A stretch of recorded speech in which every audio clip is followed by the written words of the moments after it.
Assalamualaikum warahmatullahi wabarakatuh. Halo teman-teman mahasiswa PAI dimanapun kalian berada. Kali ini dari Departemen Advokasi HMPS Pendidikan Agama Islam Universitas IAIN Salatiga mengadakan podcast pertama kali. Sebelum kita lanjut ke pembahasannya, lebih baiknya dan alangkah baiknya kita perkenalan terlebih dahulu. Sesuai kata pepatah, tak kenal maka tak sayang. Tapi kalau udah kenal jangan sampai terlalu sayang, karena perkenalkan nama saya Latifah Tazkiyatun-Nisa tentunya dari Prodi Pendidikan Agama Islam semester 4. Kali ini kita kedatangan narasumber yang sangat luar biasa, yaitu dari SEMA Institut, yaitu Mbak Sada. Halo Mbak Sada. Halo Kak Latifah, dan hai teman-teman semuanya yang ada di rumah maupun yang ada di kampus, di pondok dan lain sebagainya ya tentunya. Yang hari ini menikmati tontonan kita pada kali ini, dan cuma nggak tontonan, kalau bisa tontonan juga ya kan. Siap. Sebelum kita lanjut ke pembahasan, mungkin alangkah baiknya kita perkenal dulu ya. Ini aku manggilnya Mbak atau Kak atau seenaknya aja, senyamannya aja. Ya. Mbak Sada, sebelum kita masuk mungkin bisa diperkenalkan dulu Mbak Sada, dari prodi mana, dari semester berapa. Oke, terima kasih Kak Latifah ya. Hai teman-teman semuanya, perkenalkan saya Mardiatus Saadah, biasa dipanggil Saadah aja nggak apa-apa. Saya dari Prodi Pengembangan Masyarakat Islam, Fakultas Dakwah, angkatan tahun 2018. Nah, hari ini saya diamanai sebagai Ketua Senat Mahasiswa IAIN Salatiga. Kali ini kita akan membahas mengenai seputar akademik kampus ya Mbak Sada. Betul. Yaitu dengan tema orientasi diri terhadap kampus. Jadi sebelumnya tuh kita dari Departemen Advokasi mengadakan serap aspirasi buat mahasiswa PAI. Di dalamnya kan banyak mahasiswa yang bertanya mengenai UKT, JAS, ataupun sebagainya. Sebelum kita mengadakan offline kan dulunya online ya, online terus ya, sekitar 2 tahun yang lalu ya offline. Online, sorry. Dari tahunnya Mbak Sada udah merasakan offline atau belum nih? Kalau aku kan 2018 ya, berarti masuknya 2018, 2019, 2020 itu baru online. Maret tepatnya kalau nggak salah itu ya. Berarti Kak Latifah ini semester berapa dulu ya waktu online? Itu semester dari awal. Dari awal masuk ya malah, wah untung angkatan saya kalau gitu ya. Udah 2 semester, udah sekitar 4 semester. 4 semester udah offline, udah ngerasain kayak kuliah beneran kan ya. Nah, baru angkatannya Kak Latifah ini masuk ya, berarti masuk angkatan online. Ya angkatan corona. Sebelum kita offline kembali ini kan dulunya online. Nah, ini kita membahas mengenai penurunan UKT. Kan kalau dulu itu kan ada keringanan UKT karena kenapa ya Mbak Sada? Mungkin dari Mbak Sada bisa menjelaskan terlebih dahulu kenapa kok bisa diturunkan UKT gitu, bagaimana? Oke, kalau kita kuliah pas masa kuliah ini kan ada yang namanya UKT ya. Dulu pas waktu sekolah kita namanya apa Kak? SPP kan, kalau nggak salah. SPP. Kepanjangnya apa? Apa ya? Ya itu pokoknya SPP atau uang bulanan lah biasanya. Nah, kalau kuliah ini kita ada namanya UKT, uang kuliah tunggal. Nah, kalau UKT itu kita bayarnya per semester ya, berarti biasanya di awal semester, betul kan seperti itu? Semester awal. Nah, betul. Kalau di awal-awal mungkin pas angkatannya Kak Latifah masuk itu ada namanya keringanan UKT akibat pandemi, akibat COVID. Nah, di era masa pandemi itu kan banyak yang merasa dirugikan ya Kak. Nggak cuma masalah pendidikan, karena terdampak masalah COVID, nggak cuma pendidikan, ekonomi, sosial, budaya bahkan. Nah, itu menjadi bisa dikatakan 180 derajat itu berubah setelah dari sebelumnya. Setelah adanya pandemi COVID masuk ke Indonesia ini. Yang awalnya kita kayak gini nggak diperbolehkan, kita harus jaga jarak 1 meter dulu ya. Pas pas awal-awal masuk itu sangat ketat banget kan ya. Harus pakai masker, nggak boleh ketemu. Bahkan kalau nggak salah itu setelah sekitar 2 minggu masuk kuliah langsung di online kan, langsung dipulangkan semuanya. Yang awalnya itu 2 minggu jadi 2 tahun nih ya. Berarti dulu waktu terakhir Mbak Sada merasakan offline itu berarti masih di kampus atau lagi masa-masa liburan ini? Dulu itu udah masuk sih, udah masuk Kak. Sekitar 1 bulan atau berapa pertemuan gitu, baru beberapa pertemuan. Habis itu ada corona masuk di Indonesia, lalu di online kan itu. Pengumumannya sih 2 minggu ya, tapi akhirnya sampai 2 tahun, sekitar 2 tahun. Nah kalau dulu kan kita tahu adanya keringanan akibat pandemi. Nah sebenarnya itu kalau masalah keringanan kita bisa melakukan tindakan untuk meringankan UKT kita atau menurunkan UKT kita. Nggak cuma menunggu saat-saat pandemi nih ya. Mungkin ada beberapa momen di mana kita itu bisa menurunkan akibat momen tersebut. Misal katakanlah pandemi, wabah, penyakit. Nah itu bisa. Akan tetapi ini teman-teman mungkin mahasiswa baru ya, perlu untuk mengetahui bahwasannya kita tuh bisa loh melakukan banding UKT. Kita bisa menurunkan UKT kita yang awalnya masuk sekitar golongan 3 atau 2 ya. Kalau Kak Latifah kemarin berapa pertama masuk? Dari tahun aku masuk itu udah 3,5 itu dari jalur UMPTN ke atas itu 3,5, mungkin kalau yang sepan 3 jutaan.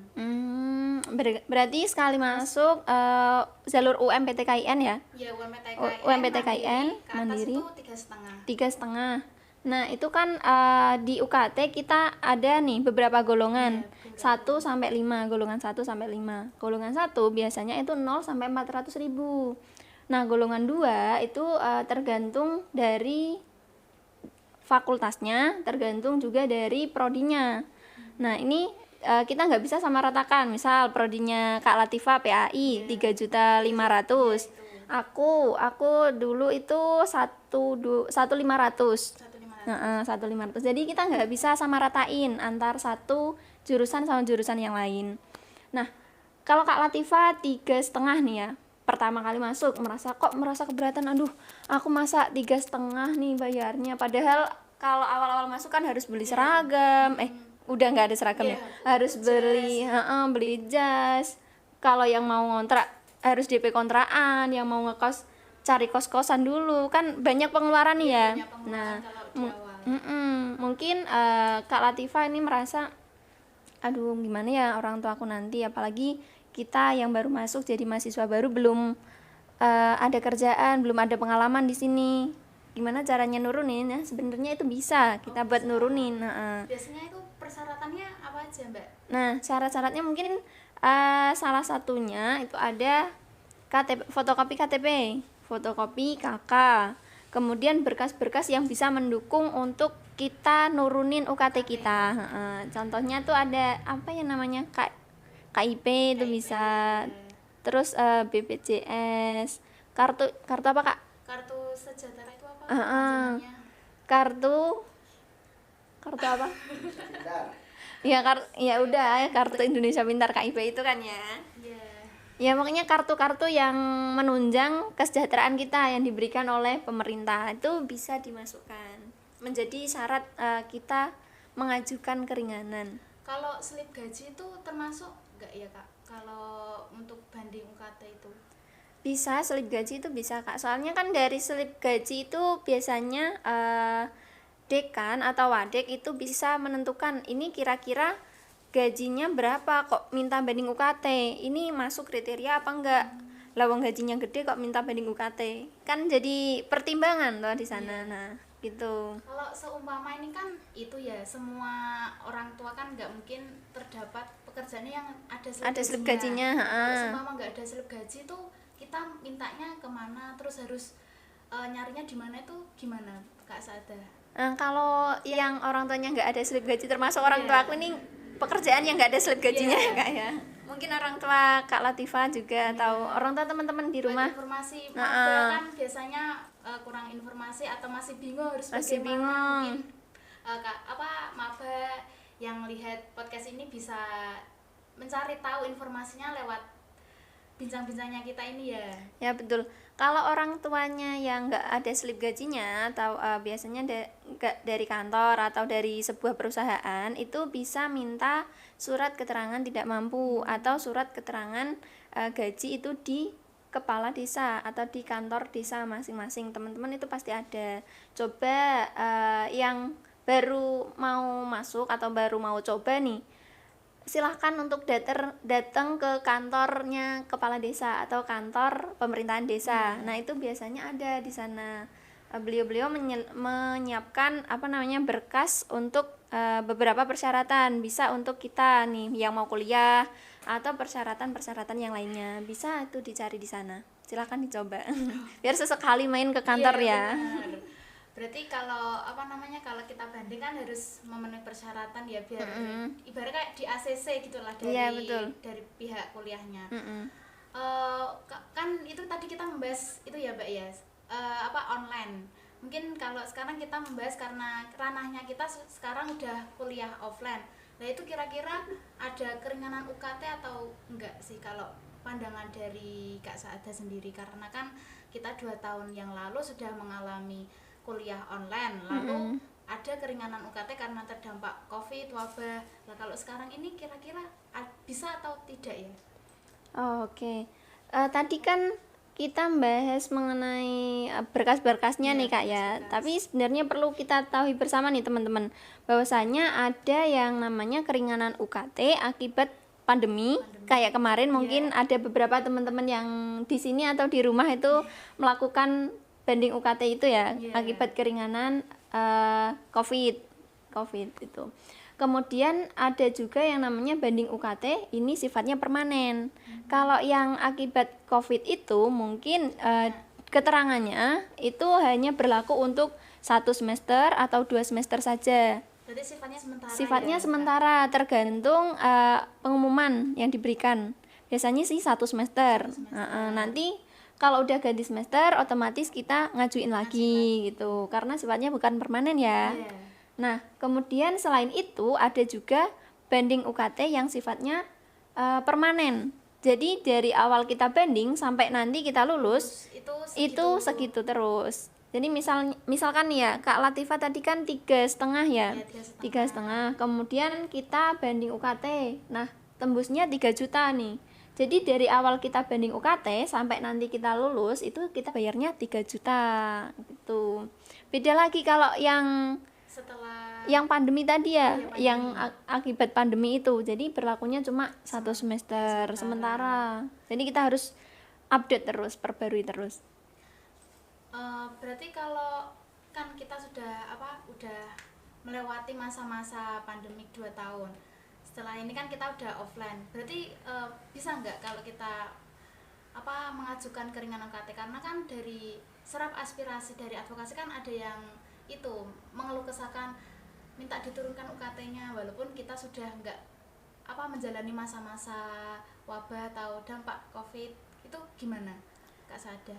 Sebenarnya tetap bisa sih Kak, karena kalau banding UKT yang aku bilang tadi yang permanen sifatnya itu tuh nggak ada pengumuman.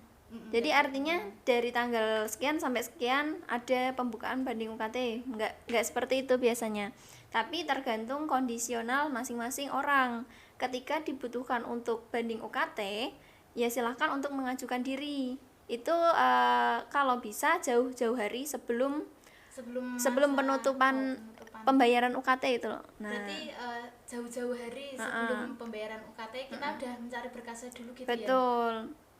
Jadi sebelum masuk ke masa pembayaran UKT, jika teman-teman merasa kok keberatan nih dengan UKT segitu ya, silahkan untuk mencoba banding UKT. Bisa langsung ataupun minta bantuan sama MPS, mungkin DEMA atau SEMA untuk dibantu diadvokasikan keringanan UKT tersebut. Itu.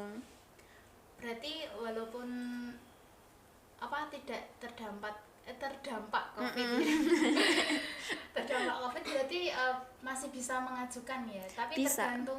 tergantung dari atasan atau enggak sih Kak? Kalau keringanan gitu kan mungkin dari datanya atau diterima atau tidaknya gitu, kemungkinan gimana itu masih bisa diterima atau tidak?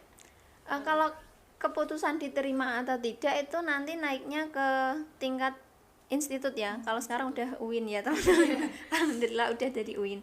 Jadi tentang keputusan ini diterima atau tidak, nanti kemudian akan ada SK rektor yang memutuskan.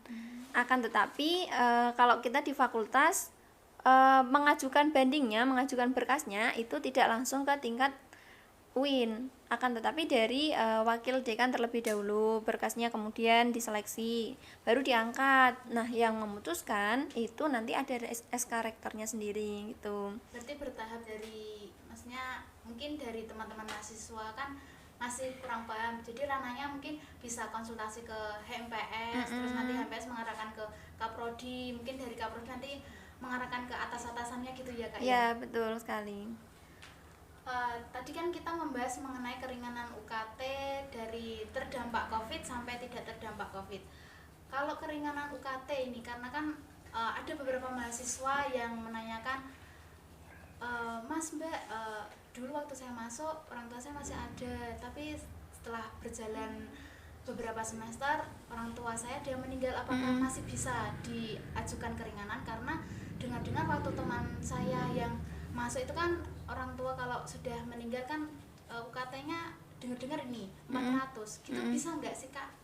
Bisa banget, itu bisa banget. Tadi kan di awal aku bilang kalau golongan kita kan ada golongan-golongan UKT ya Kak ya, 1 sampai 5. Nah, golongan 1 itu dari 0 sampai 400.000.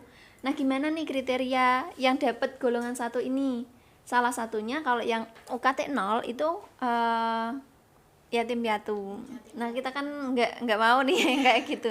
Tapi kalau kita ditakdirkan seperti itu, jadi sebuah privilege buat kita untuk mendapatkan UKT yang golongan 1 0 itu. Nah, kemudian termasuk juga kasusnya temennya Kak Latifah nih yang baru masuk, orang tuanya masih hidup alhamdulillah, akan tetapi ketika berjalannya beberapa semester kemudian orang tuanya dipanggil oleh Allah, nah itu UKT-nya bisa diturunkan. Ini juga ada penurunan UKT yang masuk golongan 2 itu yatim atau piatu, itu juga bisa mendapatkan keringanan UKT. Nah, itu silahkan berkas-berkasnya diajukan. Mungkin untuk ranahnya seperti sebelumnya itu ya Mbak, apa namanya, offline. Itu ranahnya mungkin bisa konsul ke HMPS. Betul. Nanti HMPS ngarahin ke Kaprodi gitu ya. Betul. Jadi teman-teman jangan kok ada alasan aku nggak mau kuliah karena yang nanggung biaya aku udah meninggal, terus siapa gitu. Tapi ini jadi sebuah keistimewaan lah buat teman-teman yang mengalami musibah seperti itu, bisa untuk diajukan. Coba aja dibicarakan baik-baik, jangan kemudian menghilang gitu. Kita kan mahasiswa-mahasiswa yang susah untuk mencari informasi lebih baik memilih untuk keluar atau berhenti kuliah. Iya, mungkin bagi mereka yang belum tahu ya Kak, tapi setelah nonton ini insya Allah jadi lebih tahu. Amin. Kuliahnya sampai selesai. Amin. Dan lulus tepat waktu. Mungkin kita lanjut mengenai beasiswa ya Kak. Beasiswa di IAIN kan